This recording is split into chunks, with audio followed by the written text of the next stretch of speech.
Thanks for tuning in to the Football Talk Squadron. I'm Dutch, and this is our recap of the college football Week 7 matchups. A lot of good matchups. Really starting to see more of a defined playoff race for the CFP. We'll go into Week 7, some of the bigger matchups. I'll take a look at sort of my top 4 right now. If you told me, hey, right now you got to put 4 teams into the playoff, who would be my first 2 out? And then the bigger games in Week 7 and sort of the implications going forward, especially when you start looking at the schedule of the teams who I really think are the only teams left that are competing for the playoff. But before we get into that, we'll get into Guess the Player. Always start with that. First up, so we're going to go past first. So looking at the past, player played for the University of Washington, then played for the Cincinnati Bengals, and then the New England Patriots. So college was Washington, then played for the Bengals and Pat. First hint was 1997 draft. Second round, he was the 43rd pick overall. Your second big hint is he was a running back. And the third pick is when he went to the Patriots, he won a Super Bowl. It was a starter on their offense. If you need a little bit more time, then go ahead and pause because the answer is Corey Dillon. You know, I sit back and I think of Corey Dillon, and the first thing that for me comes to mind is the Bengals were always the first team to pop up on NFL Blitz, and the running back was Corey Dillon. And he was a really good running back in the NFL. A lot of people have argued he should be in the Hall of Fame. When you look at what he did with Cincinnati and then what he did with the Patriots, he was a every down back. And it's a little bit of a transition from where running backs are at now in terms of, you know, a Christian McCaffrey, that you got a guy that's sort of multifaceted. Not saying that Corey Dillon wasn't multifaceted, but at no point where you're like, hey, Corey Dillon's going to throw a pass out the backfield. It is more that Corey Dillon did everything that you possibly wanted out of a back for the period of time that he played in the National Football League. But he came out of the University of Washington, which I thought was a good pick for this week. For the Washington fans out there who are tuning in, they know him, but I don't think a lot of people knew that he went to Washington. But taking a look at Washington this week, we'll get into them. I think is the biggest win. But before we get into that, we'll go present. So this guy played last night against the Bills. I thought it would be a good player to pull out just because I think a lot of people know who he is, but not a lot of people know where he went to college, which is Tyrod Taylor. Started last night against the Bills for the Giants at quarterback. He's been all over the league. He's played with the Ravens, multiple different teams. But right now, on the Giants, where did he go to school? First big hint. He is a great player for the school, but he is not the greatest quarterback that's ever came from the school. I know that doesn't limit it, but the school really has only produced one truly amazing quarterback to come out, who was also a running quarterback, but had a cannon of an arm. He gained notoriety at the beginning for running, but later end of his career really showed how great his arm was. Second big hint, ACC. ACC school, you know, not in the 90s and early 2000s, the school was a cornerstone of college football. They've really fallen off the past few years. That's sort of the 2 major hints I can give. You need a little bit more time, go ahead and pause. The answer is it's Virginia Tech. And that guy that I was talking about earlier was Michael Vick. For me, growing up, I saw Michael Vick play in college. You see him in the NFL, you know what he did. I personally don't really remember Tyrod Taylor at Virginia Tech, which is why I pulled him out, because even I had to go look it up to say, where in the world did this guy go to school? I would have thought more West Coast, like something like Arizona State, a school that I figured he was a California guy, came out, played in the West Coast, especially just him being able to run the offenses like he has. I didn't see Virginia Tech being at the top of the list, but hey, here we are. I think a lot of people remember Tyrod Taylor from his time with the Chargers, where that doctor somehow deflated his lung, you know, before a game. Just, it seems like this guy has always caught the bad end of the deal in the NFL, especially when it comes to just playing the position of quarterback. He's been on really bad teams.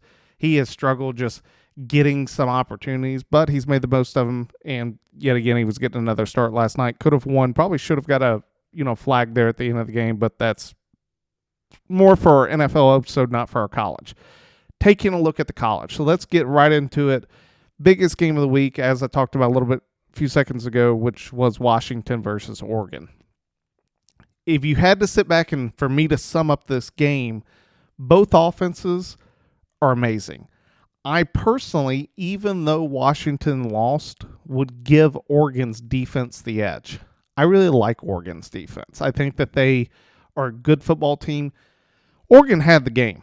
It was a gutsy call. I don't think it was the bad call. I think that the way that game had gone back and forth, it was Oregon sort of knew that there was a good chance Washington could drive it down the field, even though it would have taken more yards if they had punted. They decided, hey, we're going to win this game on 4th and 3. Oregon had done a pretty good job, especially in the second half, of consistently moving the ball down the field. For them to pick up 3 yards, I don't think it was so much of a risk. Now, it turned out, it looks bad now because Washington took the ball, went down and scored the game-winning touchdown. But if you would have put both of those teams on the field again, say in the Pac-12 championship, like what's probably going to happen, I think most people would say it's still an even matchup. Washington had a huge advantage. They were at home. The crowd noise, everything. Oregon was in that game the entire time. Oregon was winning that game for part of the time. You sit back and when you watch that game, for me, both of those schools really separated themselves as the top two in the Pac-12, and I would argue really the only two out of the Pac-12 that's going to compete for a CFP position. The other big part of that is USC getting absolutely dominated by Notre Dame. It was the first time since, I would say, against Utah in the Pac-12 championship game last year that Caleb Williams has looked poor, especially, through 3 picks, had a fumble. Notre Dame seemed to have every answer for USC's offense, which is something that you had not seen this season. You had seen USC struggle at points in the season, but it wasn't on the offensive side, it was on the defensive side.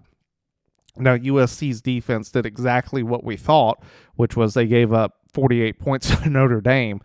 I personally didn't see USC losing the game. I thought it was going to be more of a high-scoring game. Bravo to Notre Dame and their defense showing up like they did. I think the thing for USC is that when I look at this game, I have to sit back and go, against Washington and Oregon, I think that both of those teams' defenses are at least comparable to Notre Dame's, if not better, especially Oregon's. I really like Oregon's defense out of the Pac-12. I'd put them neck and neck with Washington. I'd give Oregon the edge. USC has to play, and we'll get to this. I guess we can just hop right in this right now. USC has to go to, or gets Utah at home. We'll see if Cam Rising plays. If Cam Rising doesn't play, I think USC or Utah keeps it close. I think USC can outscore them just because I don't like Utah's quarterback situation without Cam Rising in the lineup. Then USC has to go to Cal, but then they have 2 of the hardest weeks in college football. They get Washington at home, and then they have to go to Oregon. Both of those games are extraordinarily difficult, especially when you look at the fact that they're having to prep for both of those teams in a row, while Washington and Oregon's schedules are a little bit more favorable. Washington, they get Arizona State at home, they go to Stanford, and then they go to USC. So they have a little bit, I would say, a warm-up. Yes, Stanford won against Colorado. I think you're starting to see some of those pieces in Colorado, fall apart, sort of like we thought it would at the beginning of the season. I don't think, if you had told me that Colorado was going to lose that game against Stanford after being up 29-0, I would have said you were crazy. It was just the fact that Colorado was almost ahead of themselves in terms of, you saw them come out in the second half, and instead of putting their foot on their throat, they allowed Stanford to gain that momentum, slowly but surely get back in the game. And the times that Colorado had an opportunity to make a play, they didn't. Stanford did.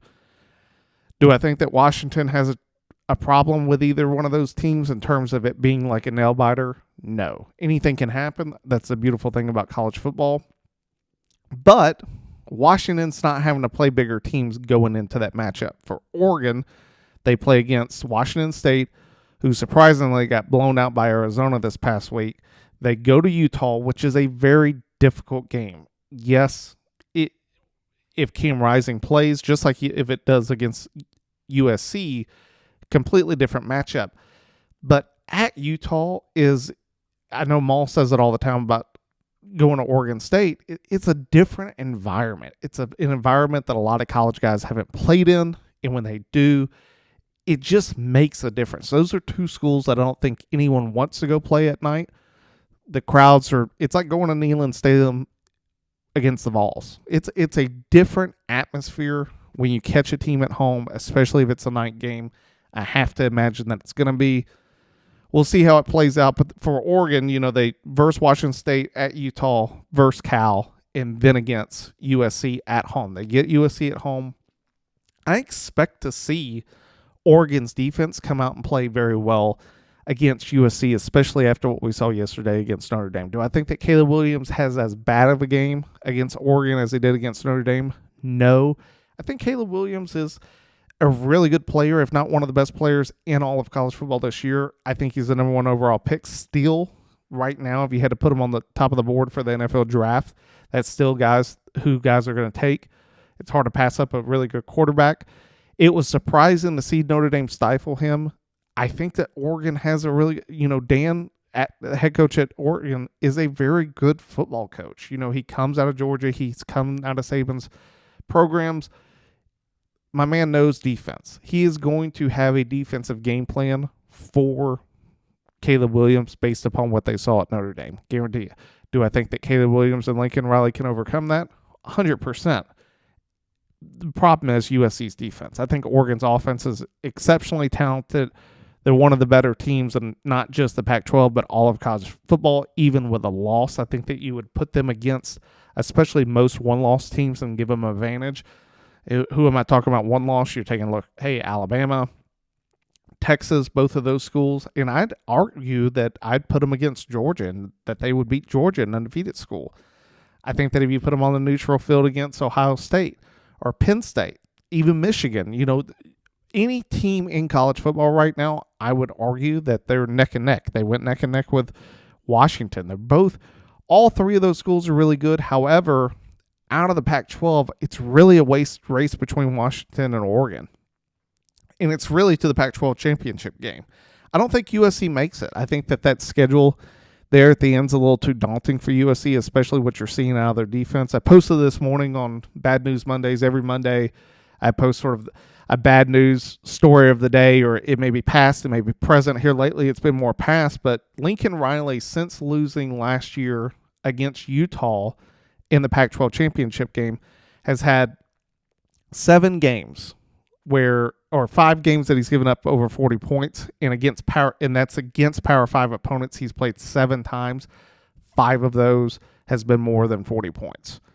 3 of those have been losses. So you got Utah, Tulane, and then against Notre Dame this past week. And Tulane, I shouldn't have even added them. It was just a point because it was in the New Year's Eve playoff game. They're not even a Power 5 school. So you sit back and you look, Lincoln Riley in his time at USC has yielded 29.5 points to opposing offenses. At his time in Oklahoma, it's 29-point average. His teams just outscore you. That's been Lincoln Riley's brand since he was at Oklahoma. Nothing has changed.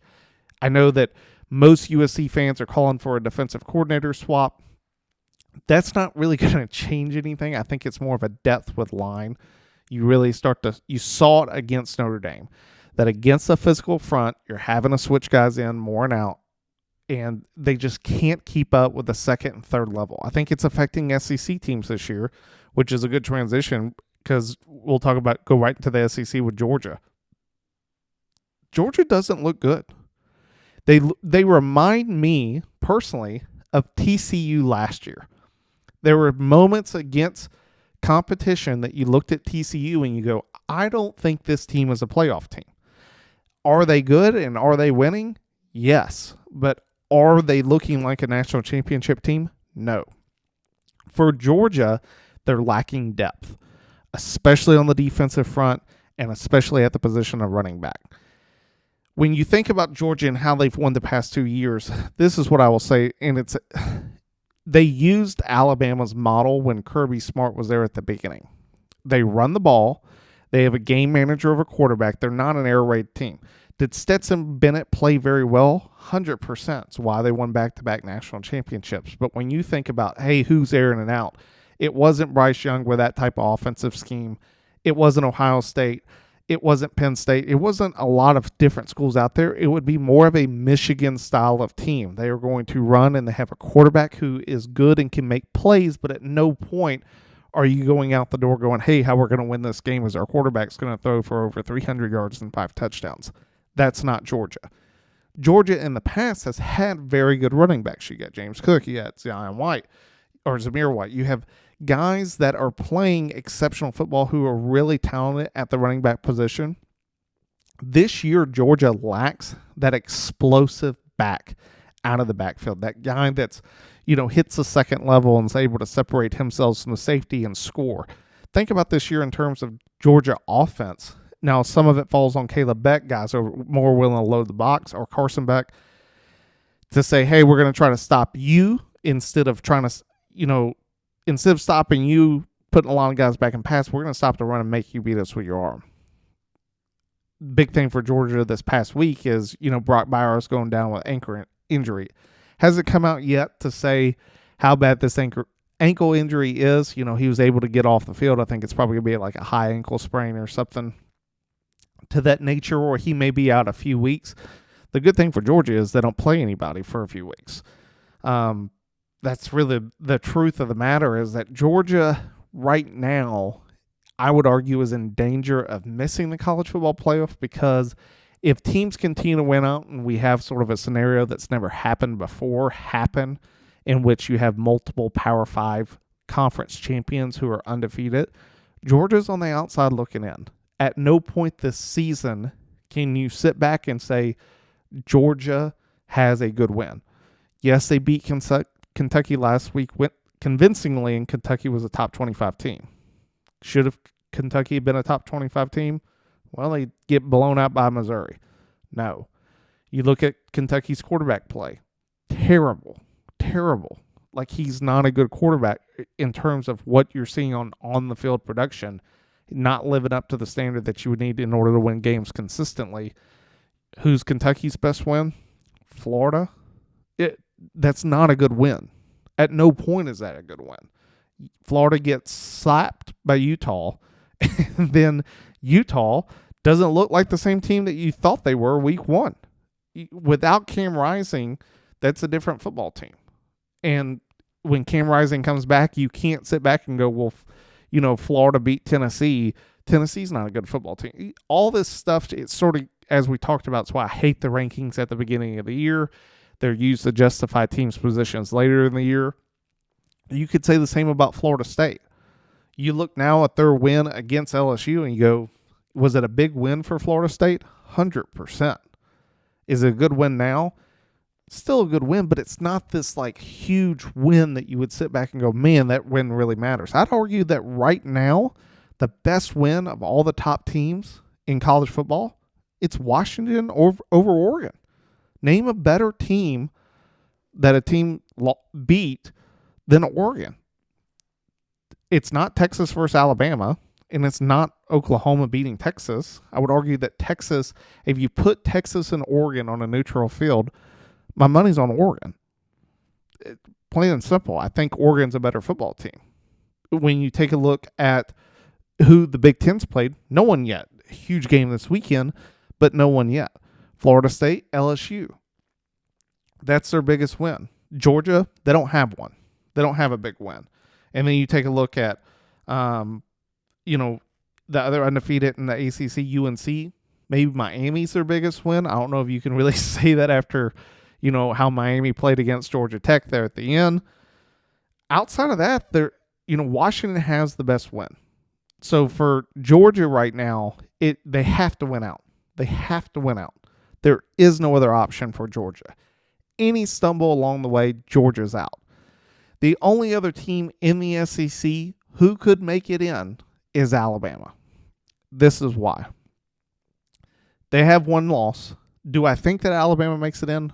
No. Alabama's offensive line has been consistently bad. I would argue it's not even bad. It's horrific. When you're giving up 5 sacks a game, you're not going to win a national championship. It's not going to happen. The thing that really troubles me about Alabama is this. The reason that they have been winning the games that they have is not because their offense has really improved. I would argue their offense has just gotten more lucky. Here's why I say that. They have won games on huge plays, like 79-yard touchdown passes, these big bombs that they have been lacking, but you're not seeing the consistency out of the offense. It's just that they've had these bigger plays that have gotten them into the end zone, and their defense is playing well enough to keep teams scoring low, but they are feast or famine. They are either they're getting those shots down the field and they're scoring, or they're not moving the ball at all. You look at most of the possessions, they have a sack in them. Alabama is not playing the down and distance correctly. Most of the time, it's 3rd and long. And what I mean by that is more than 3rd and 9 yards. It's going to be 9 yards or more for Alabama for most of the season. Does that catch up to them this coming week? Maybe. They play Tennessee. I think Tennessee's sort of in the same boat as Alabama.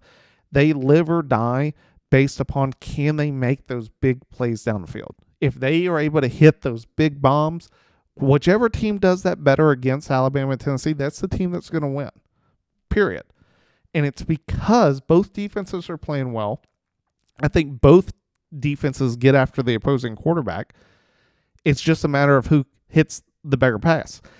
Tennessee's defense is looking a lot better than they were last year. The D grade right now is their offense. Their offense is not clicking. Milton has a tremendous arm, but he's not showing the same consistency that Hooker showed last year. It's a big game. It's in Tuscaloosa.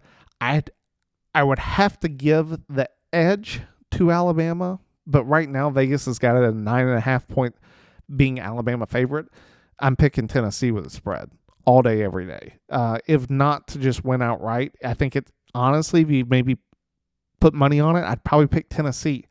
The reason for it is Alabama's offensive line cannot stop the rush, and they were all over Texas A&M's quarterback all game long. Tennessee has a good defensive line for the SEC. It's not saying much in the grand scheme of things, but Alabama's offensive line's terrible. I think it's a great game this weekend. For Alabama, the reason I say that they're still in it is if they can keep winning out and get to the SEC championship and face an undefeated Georgia, I'd argue yet again, as for most of these games against Tennessee, against other opponents for the rest of the year for Alabama, it's a coin flip. It's still Alabama. They still have talent. There is still Nick Saban on the sideline. They have the ability to win these games. It's not that any game that Alabama's going into, I say they have no chance of winning. Alabama has a great chance of winning every game for the rest of the season. It's just that this year there's more of a chance for the opposing team to get a victory as well. You put them on a neutral field with Georgia in the SEC championship, and let's say Georgia's undefeated and Alabama wins, it still remains to be seen what shakes out for the rest of college football. Could Alabama get in? I think as a one-loss SEC champion, 100%. 100% they can get in. Will they get in? Depends on the rest of the format. Here's what I mean by that. So, of the remaining Pac-5 conferences, so we've talked about the Pac-12 and the SEC, I would argue that every conference, it's really down to 2 except for one conference, which is the Big Ten. It's down to 3. So the SEC, you have Alabama and Georgia.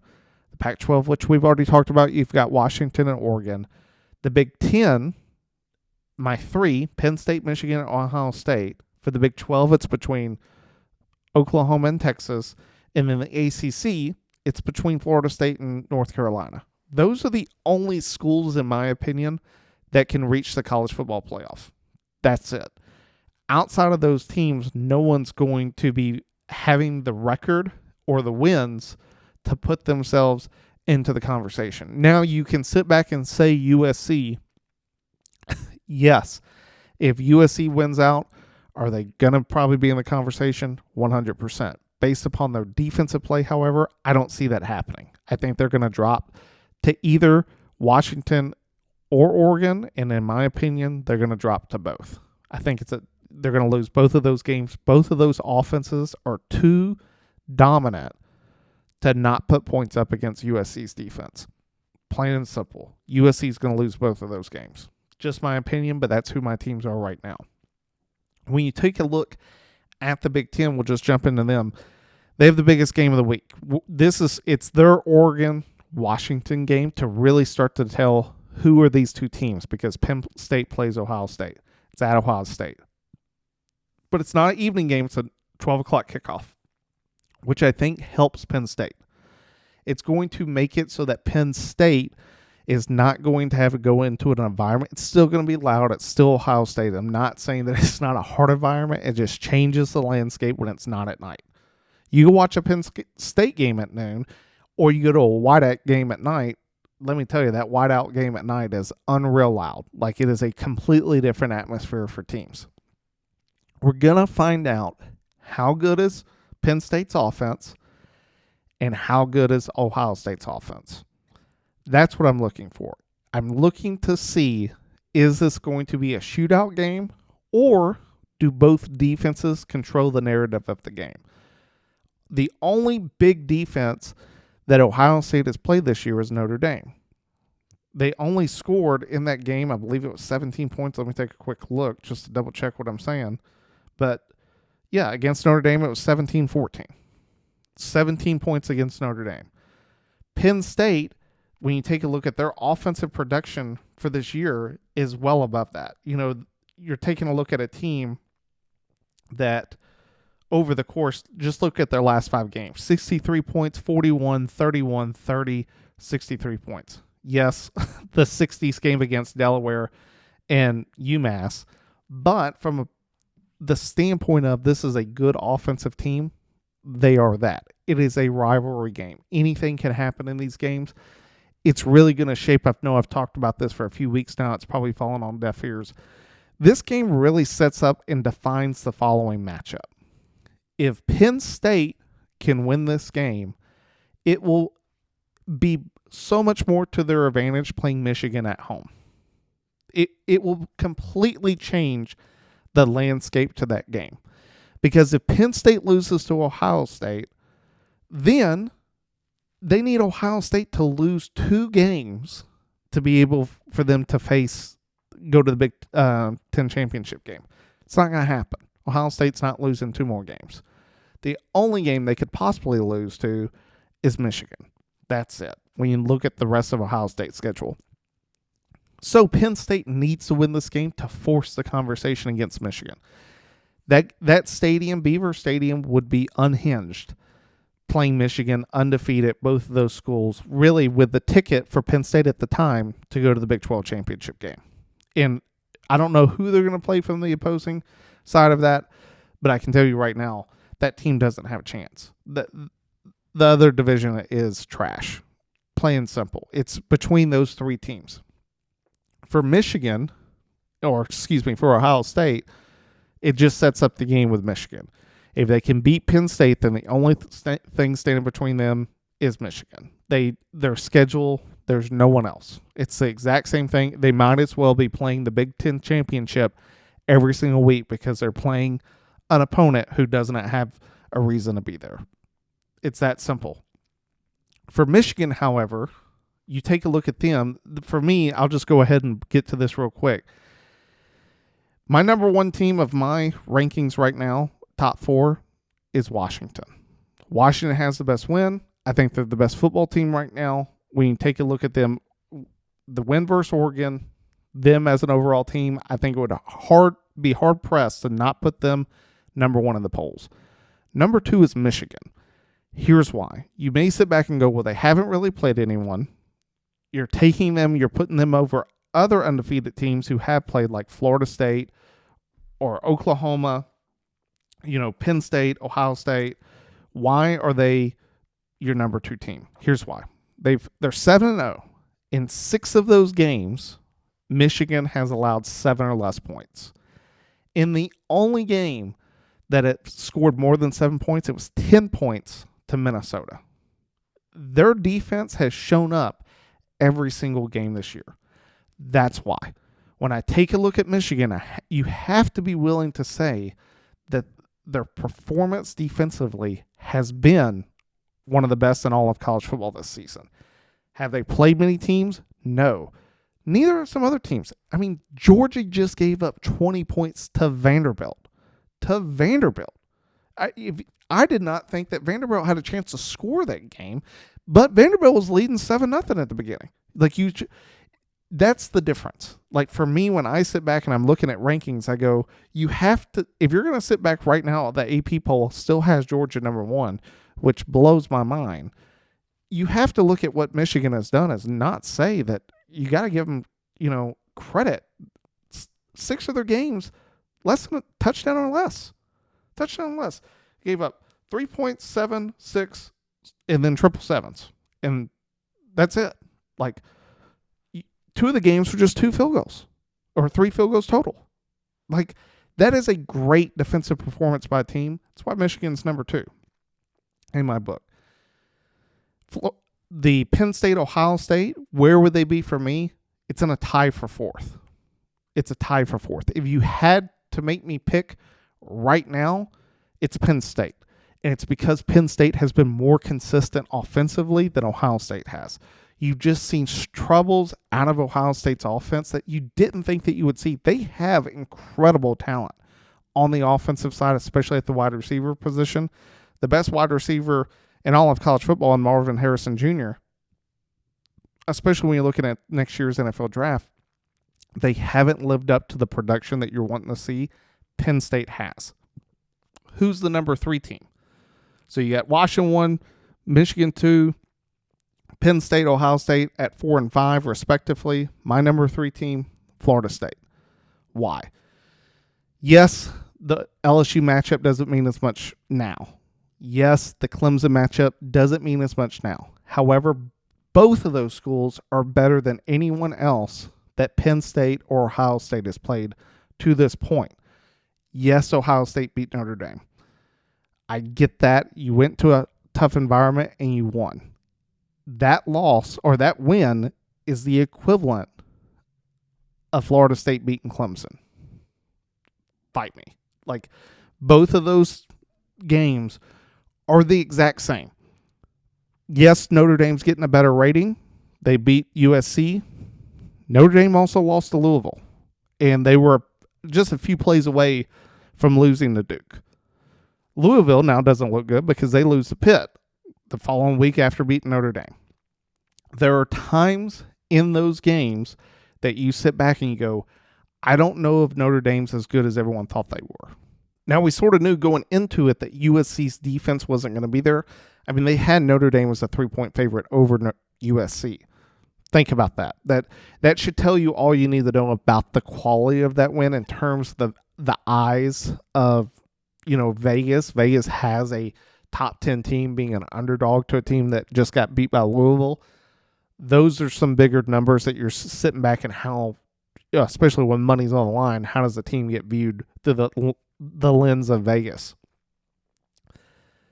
Florida State, when you look at their path going forward, their only big matchup between now and the ACC championship is on the 21st against Duke. That's it. They don't play anybody else.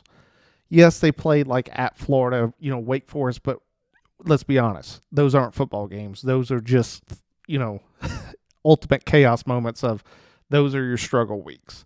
Those are the weeks that you come walking in that you just need to do enough to win those games, but they're at no point is anyone going to sit back and go, Florida State's not the clear favorite from here this point forward.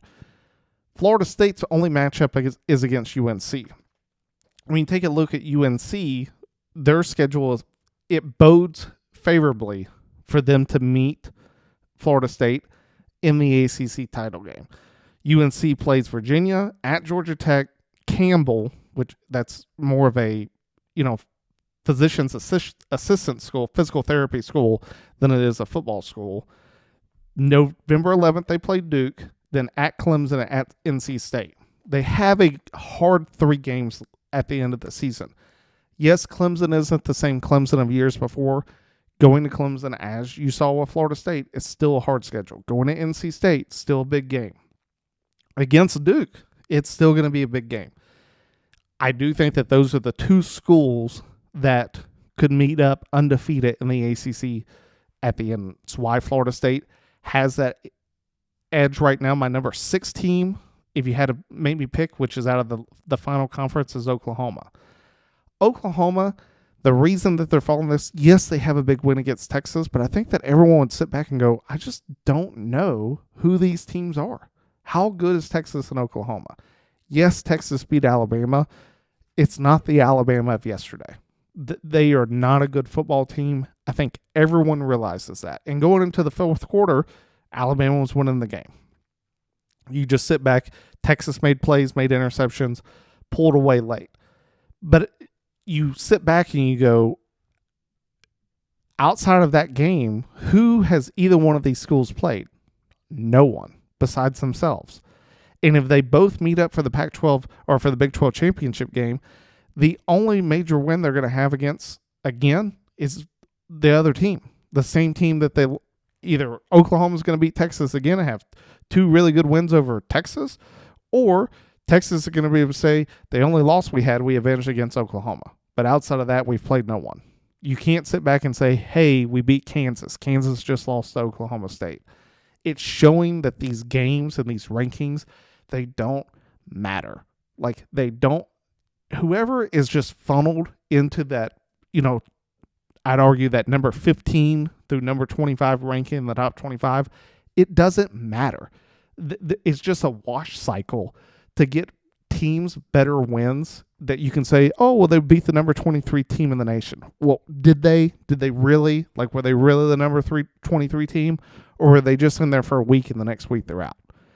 That's what I'm looking at. So when I take a step and look back and say, well, what happens as we go forward? We're going to know a lot this weekend.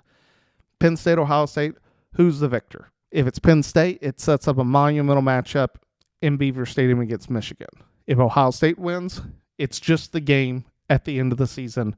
That's all that's going to determine who leaves and goes to the national or goes to the playoffs from the Big Ten. Because if whoever is the winner of the game, if both Ohio State and Michigan are undefeated, they're going to the CFP. You can go ahead and mark it down. I'd argue the exact same for Florida State and UNC if they're both undefeated. You're not going to leave out UNC if they went out and beat Florida State. You're not going to. If out of the Big 12, Oklahoma wins out, you're not going to leave them out. And out of the Pac-12, if Washington wins out, you're not going to leave them out. The team that you're going to leave out, and the reason they're not even in my top 6, is Georgia. Georgia does not have a good win. And Georgia, at the same point, does not look like a good football team. At no point do I think that if you put them against any of the Big Ten schools, would Georgia be the person that you would put money on to win. I can see the argument being made against Oklahoma or Texas. I think Oklahoma's offense is better than Beck can keep up with at Georgia. Pac-12, no chance. There's no chance that either Washington or Oregon is less than a 7-point favorite against Georgia. Not putting money on that. And now the ACC with Florida State and UNC, I can see them giving the edge to Georgia against UNC, but I don't see them having the edge against Florida State. I think UNC, it's just a matter of can UNC score. Like if they can just score, I'd say 24 points, they have a great chance of beating Georgia. But that's why Georgia isn't in the top 6 for me. You sit back, you look at them, I think everyone realizes, and it's becoming more and more obvious, except to the voters of the AP poll for some reason, that Georgia's not the number 1 team, and I'd argue they're not a top 5 team. They're the only reason Georgia is in the top 5 is because what they have done the past 2 years, which is not supposed to matter when it comes time to being ranked this year. And it goes the same with Alabama. Alabama's number 11. They're not the number 11 team in the nation. A number 11 team in the nation does not give up 5 sacks a game. Period. They just don't do that. It's just a matter of time before both of these teams lose. It's not a matter of if, it's when. When do these teams lose? This is why when I look at week 8, I sit back and go, there's some really good matchups. We've talked about enough of the Ohio State, Penn State, the Alabama-Tennessee game. You've also got USC playing in Utah. You have some really impactful games that are going to start to define this season even more, especially in terms of who's really competing there at the race. towards the end. You heard my top 6, who's in, who's out. It'll be interesting. It was a great week of college football. Can't say enough about it. It's one of those weeks that you enjoy watching football from the time it came on to the time it goes off. Hopefully week 8 gives us the same type of matchups and the same type of energy. But thanks for tuning in. Go to our Instagram and TikTok and follow us and subscribe on there. And then for our podcast and other media outlets, go to our website, footballtalksquadron.com. Thanks for tuning in. Time to pull chalks. See you next week.